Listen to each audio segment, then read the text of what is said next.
جو تمہیں اچھا لگتا ہے تم بھی اسے ضرور اچھے لگتے ہو۔ جو شخص ہر وقت ایک ہی خیال میں رہے اسے نہ آنے والے واقعات کا ڈر ہے اور نہ ماضی میں ہونے والے عمل کا۔ ماضی اختیار سے باہر ہوتا ہے، مستقبل غیر یقینی ہوتا ہے۔ حال کا لمحہ اتنا اہم ہے کہ اس کے ذریعے ماضی بھی درست ہو سکتا ہے اور مستقبل بھی۔ تھوڑی دیر کے لیے اگر آپ اپنے آپ کو ایسا بنا لیں جیسے پیدا ہونے والا بچہ ہے یا مرنے والا انسان ہے تو سکون پیدا ہو جائے گا۔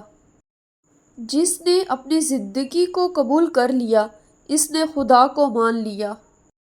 سوئی کے ناکے سے اونٹ گزر سکتا ہے مگر دنیا کی تمنا رکھنے والا خدا کی رینج میں نہیں جائے گا۔